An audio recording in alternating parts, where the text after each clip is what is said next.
Hey everyone, welcome to our deep dive. This time we're looking into some of the most dangerous science experiments ever conducted. Oh, that sounds a little ominous. Yeah, a little bit, right? I Yeah. mean, some of these are really, really something else. Well, dangerous, how are we defining dangerous today? Well, that's a good question. That's kind of what we're going to be looking into, right? Like what makes these experiments so dangerous? Okay.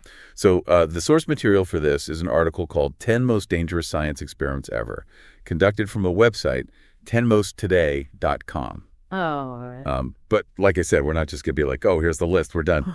We're going to look into why these are considered so dangerous, what were the lasting repercussions, the ethical questions, all that good stuff. Yeah, the ripple effects of some of these things are just massive. Exactly. And some of them are, like I said, straight out of a sci-fi thriller. Like, you wouldn't believe this stuff really happened. It's true. Sometimes truth is stranger than fiction. Okay, so first up, we've got Project MKUltra.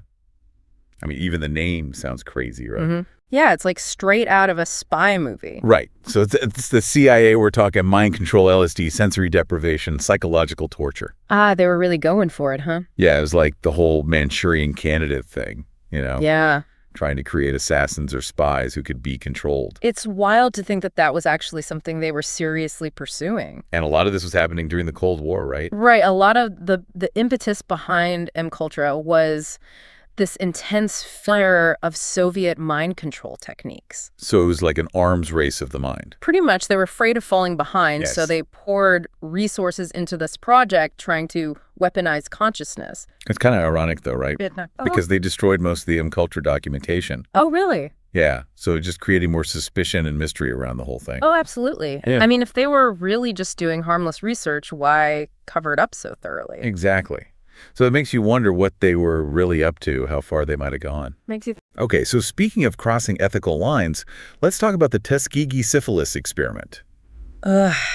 Yeah, that one's a tough one. Yeah, this is like a textbook example of how scientific curiosity can go horribly wrong. It's a really dark chapter in medical history. So for 40 years, researchers studied the progression of syphilis in African-American men in Alabama. 40 years, that's a long time. Yeah, and the worst part is they denied these men treatment. Even after penicillin became widely available. Even after, so they knew there was a cure, but they withheld it to study the disease's natural course. It's just horrifying.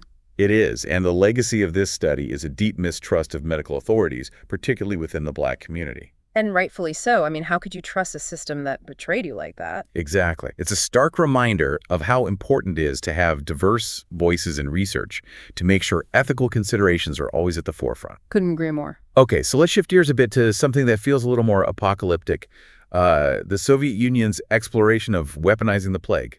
Okay, yeah, that's getting into some scary territory. Right. I mean, they weren't satisfied with just nuclear weapons. They wanted to explore every avenue of destruction. So they were looking into turning the bubonic plague into a weapon. Yeah, it's the same disease that caused the Black Death. Oh, wow. I mean, the devastation that could cause is just unthinkable. It's hard to even fathom, right? And it wasn't just the plague. They were also looking into smallpox, anthrax, all kinds of terrifying stuff. So basically, they were trying to weaponize the most deadly diseases in history. Pretty much it's a chilling reminder that scientific knowledge can be incredibly dangerous in the wrong hands. It really underscores the need for international treaties and ethical frameworks to prevent this kind of thing. Absolutely. Okay, so from a historical threat to something a bit more modern, the Large Hadron Collider. Oh, yeah, the LHC, that's a big one. This is like the ultimate science experiment, right? This massive underground ring where they smash atoms together at incredible speeds. I remember when it first started up, there were all those headlines about it creating a black hole that would swallow the Earth. Yeah, right. People were freaking out. Understandably so. I mean, it's a pretty wild concept. But luckily, those fears were mostly unfounded. Yeah, the science says there's no real danger of creating a world-ending black hole. But still, it's kind of mind-boggling to think about what they're doing there, trying to recreate the conditions of the Big Bang. It's amazing what humans can achieve when they set their minds to something. It really, okay, so speaking of unsettling experiments, let's talk about the Aversion Project in South Africa during apartheid. Yeah, this one's pretty disturbing. This was a horrific attempt to cure homosexuality in military conscripts. Cure in quotes. Yeah, big quotes, right? They use methods like chemical castration and electric shock therapy. Oh my God, that's just barbaric. It's a truly dark chapter in history, and it shows how easily science can be twisted into a tool for social control and oppression. It's a reminder that scientific progress doesn't always equal moral progress. And that we need to be constantly vigilant against those who would use science to justify bigotry. Absolutely. Okay, so from the darkness of the Aversion Project, let's turn to a moment of scientific achievement that's both awe-inspiring and terrifying. The Trinity test. The first detonation of a nuclear weapon. Yeah, deep in the New Mexico desert. It's an event that changed the world forever. It really did. It marked the dawn of the nuclear age with all its potential for destruction and advancement. It's a really complex issue, right? Because on the one hand, it was a huge scientific achievement. But on the other hand, it unleashed a force that could destroy humanity. And the fact that it happened during World War II adds another layer to the ethical debate. Right. It was a race against Nazi Germany to develop this technology. The stakes were incredibly high. It makes you wonder if things would have been different if they hadn't been at war. Yeah, it's one of those what-if moments in history. For sure. Okay, so from the world-altering to the deep underground, how about the Kola Super Deep borehole? Okay, yeah, this one's pretty cool. This was the Soviet Union's attempt to drill as deep as possible into the Earth's crust. And they got pretty far right. Yeah, they managed to drill over 12 kilometers deep, which is deeper than the deepest point in the ocean. Wow, that's amazing. I mean, it's just incredible the engineering challenges they must have faced. Yeah, I can't even imagine. But their efforts paid off. They made some fascinating discoveries like ancient plankton fossils. Oh, wow. Yeah. So they were able to get a glimpse into the Earth's distant past. Exactly. And it just shows that there's still so much we don't know about our own planet. And that exploration and scientific curiosity are key to unlocking those mysteries. Absolutely. Okay, but sometimes that curiosity can lead to some really dark places. And that brings us to the Guatemalan STD study. Ugh. Yeah, this one's another tough one. So this was a U.S.-led study where researchers intentionally infected over 1,500 Guatemalans with STDs. Wait, intentionally infected them? Yeah. Without their consent? Yep, syphilis and gonorrhea. That is just awful. It's another chilling example of vulnerable populations being exploited in the name of science. And it happened relatively recently, too, between 1945 and 1956. Yeah, it's disturbing to think that something like that could happen in modern times. It shows that we need to be constantly vigilant about ethical oversight and research, no matter what the time period. Okay, so brace yourself, because what we're about to discuss is truly horrific. Unit 731. Oh, God, yeah, I've heard about this one.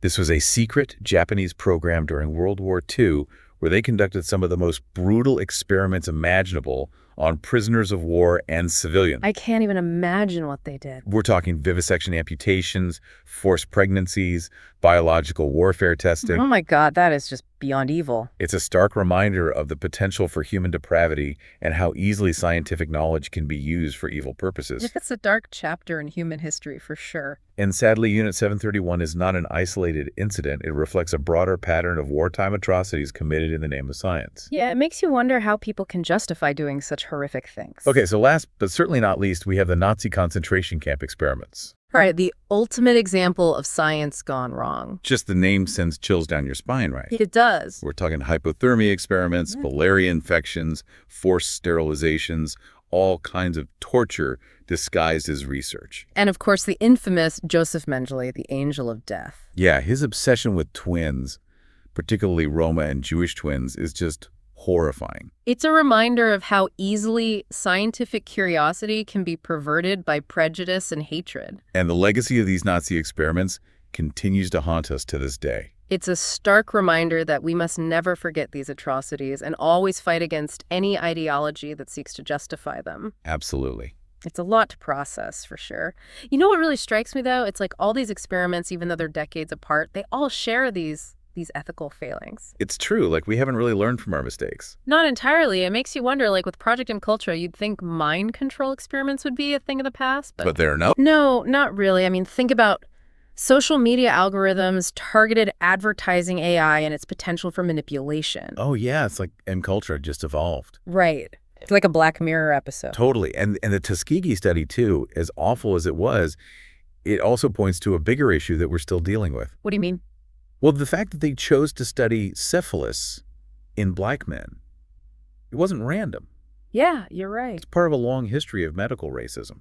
Where black bodies were seen as expendable, basically. Exactly. And that's why there's still so much mistrust of medical institutions in the black community. which leads to disparities in healthcare access and outcomes. Yeah, it's a cycle that's really hard to break. It's a reminder that ethical considerations in science are always tied to the social and political context. Okay, so let's move on to a different kind of threat, the Soviet bioweapons program. Yeah, that's a whole other level of scary. It is to think that something as small as a virus or bacteria could be used as a weapon. And they were considering weaponizing the plague? I mean, come on. The plague that wiped out millions of people. Shows you how far they were willing to go. Yeah, no limits, it seems. It's a good argument for international regulations to prevent this kind of research. For sure. Okay, so from bioweapons to the Large Hadron Collider. Talk about a jump. Right. But it's interesting how the LHC has captured the public imagination, all the fears about creating a black hole. It's such a massive undertaking. It's understandable that people would be a little freaked out. Smashing atoms together at nearly the speed of light. Trying to recreate the Big Bang, it's mind-blowing. It really is. And it makes you think about what other scientific advancements might be out there that we don't even know about yet. Or that we're on the verge of discovering. Exactly. Okay, so from the mind-boggling to the truly disturbing, let's talk about the Aversion Project in South Africa. Oh, yeah. The attempt to cure homosexuality. Using electric shock therapy and chemical castration. It's hard to believe that people actually thought that would work. Well, it was more about control than anything else. Enforcing societal norms through any means necessary. Yeah, exactly. It's a reminder that we can't just blindly trust scientific authority. We have to be critical thinkers and question everything. Especially when it comes to issues of human rights. Couldn't agree more. Okay, so let's shift gears again to a moment of scientific achievement that's both amazing and terrifying, the Trinity test. The first atomic bomb. Yeah, it's an event that's hard to wrap your head around. The power, the destruction, the ethical implications, it's a lot. And it all happened during World War II. Which adds another layer of complexity to the whole thing. Right, because on one hand, they were racing against Nazi Germany. But on the other hand, they unleashed a force that could destroy the world. It's a really tough one to think about. No doubt. Okay, so let's go from the explosive to the mysterious. The Kola Superdeep Borehole. Ah, yes, the journey to the center of the Earth. Drilling over 12 kilometers deep, that's just insane. It's incredible what they were able to accomplish. And they found some really cool stuff down there, ancient plankton fossils. A glimpse into the Earth's distant past. Yeah, makes you wonder what else is down there waiting to be discovered. So many mysteries yet to be uncovered. Okay, but unfortunately not all scientific curiosity leads to positive outcomes. Which brings us back to the Guatemalan STD study. Intentionally infecting people with syphilis and gonorrhea without their consent. It's a violation of basic human rights. And it shows that even in modern times, we're not immune to ethical lapses in research. We need to be constantly vigilant.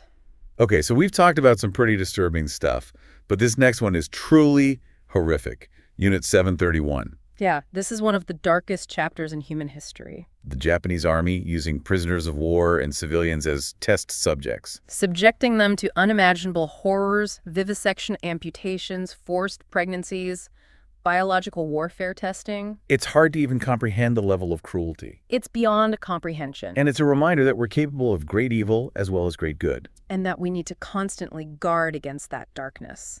Speaking of horrific wartime experiments, the Nazi concentration camp experiments are another example that just sends chills down your spine. It's hard to believe that such atrocities could happen. Hypothermia experiments, malaria infections, forced sterilizations, and of course, Joseph Mengelé's experiments on twins. His obsession with twins was rooted in this twisted ideology of racial purity. It's a chilling reminder of the dangers of scientific racism. And the dehumanization of entire groups of people. It's important to remember these events and learn from them. So that we can prevent them from happening again. Absolutely. It's a heavy topic, but it's important to talk about these things. It is, because if we don't learn from the past, we're doomed to repeat it. Exactly. And as much as we focused on the dangers of scientific exploration, there's also the potential for science to do amazing things. To improve lives, to solve problems, to make the world a better place. And in our final part, we're going to talk about that. About the safeguards that are in place today to prevent these kinds of atrocities from happening again. And how we can ensure that science is used ethically and responsibly in the future. Welcome back. So we've covered some really heavy stuff, but like we said before, it's important to remember that not all science is bad. Oh yeah, absolutely. In fact, the reason we're looking at these, dangerous experiments is because we believe in the power of science. for good. Right, exactly. Yeah. So let's talk about responsibility. What have we learned from these experiments? Well, I think one of the biggest changes has been the focus on informed consent. Yeah, you can't just experiment on people without their knowledge or understanding of the risks. Right, that's a fundamental human right. And that was completely disregarded in experiments like MKUltra and Tuskegee. Yeah, it's shocking to think that those things were allowed to happen. Especially by governments and institutions that were supposed to be protecting people. It shows that power, even scientific power, needs to be checked. We need ethical guidelines, independent review boards, transparency. Oh, yeah, transparency is huge. Because when research is done in secret, it's way easier for unethical practices to happen. Exactly, it's all about accountability. And building trust with the public. Right. If people understand how science works and see that it's being done ethically, they're more likely to support it. And benefit from it. And it's not just about preventing misuse of science. It's about making sure that science is used to benefit everyone, not just a select few. That's such a crucial point. Yeah. We've seen how science can actually worsen inequalities. Through biased research or the way technology is distributed. We need to be aware of those potential problems. And work towards a more equitable and just application of scientific knowledge. For sure. Okay, so what can we as individuals do? I mean, it can feel kind of overwhelming, like these issues are so big. Well, it starts with staying informed, asking questions, holding our leaders and institutions accountable. Right, being active citizens. Support organizations that advocate for responsible science, challenge those who exploit it. Make sure your voice is heard. And don't underestimate the power of curiosity. Curiosity. Yeah, the more you understand about science, the better you'll be able to navigate these ethical issues. That's a great point. So basically, keep learning, keep questioning, and keep pushing for a future where science is used for good. Exactly, because in the end, the future of science is in our hands. We all have a role to play in making sure it's used responsibly and ethically. I think that's a perfect place to wrap up. Yeah, this has been a heavy deep dive. But an important one. For sure. So thank you for joining us as we explored some of the, darkest parts of scientific history. And remember, even though we focused on the dangers, science also has this incredible potential to improve lives. To solve problems, to make the world a better place. So let's learn from the past, embrace the possibilities, and work together to create a future where science truly serves humanity. Well said. That's it for this deep dive. Thanks for listening.